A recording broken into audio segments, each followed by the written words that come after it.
उच्चशिक्षार आंतर्जातिकरण कर्मशाला नवनियुक्त अध्यापकों सचेतनता शिविर उद्घाटित भुवनेश्वर जयदेव भवन में अनुष्ठित यह कार्यक्रम शुभारंभ कर मुख्यमंत्री नवीन पट्टनायक क्यारियर काउंसिलिंग केन्द्र शुभारंभ कर मुख्यमंत्री यासह 10टी विश्वविद्यालय और 52टी सरकारी महाविद्यालय क्यारियर काउंसिलिंग केन्द्र भी शुभारंभ कर नवीन 135 जन को सरकारी कॉलेज में नियुक्ति पत्र प्रदान कर उच्चशिक्षा विभाग पक्षर यह कार्यक्रम आयोजित हो आसुछि।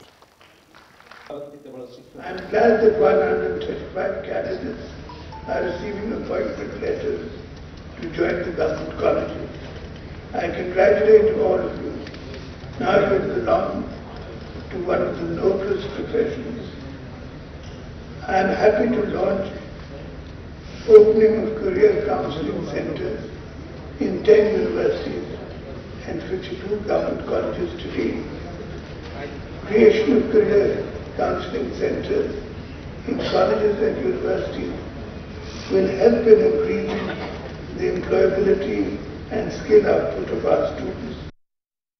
वृत्ति नियोजन केन्द्र से काम हम पिला कैरियर काउंसिल जड़े पिला आसला तार कौन इंटरेस्ट अच्छी कौ प्रकार जन मन साइंस पढ़ा चाहूँ आम तो आर्ट्स दौचु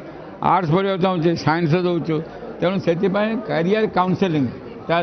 जीवन काल मध्य से कौटा को बेसी एप्रिशिएट से काउंसिलिंग कर अनुसार तार एप्टीट्यूड कह तार भविष्य कौन से चिंता कर भाविक पिला आगे न 10टी विश्वविद्यालय और 52टी महाविद्यालय आमर कैरियर काउंसिलिंग सेल गुड़ी को आम आनुष्ठानिक भाव में उद्घाटन कलु एवं प्रत्येक सेंटर जड़े नोडाल ऑफिसर रहिबे एवं तांकु उपयुक्त भाव में तालीम दिज्व एवं पिला मानकु सेठारे तांकु ओरिएंट करा जिवो जे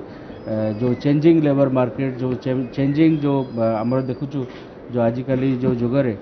जो चेंज होची गोटे परमानेंट कथा से पिला मानकु कौ जगार जॉब मिलुची एवं कि कौन कले भल जॉब मिलिबो से सब विषय तांकु ओरिएंट करा जिवो।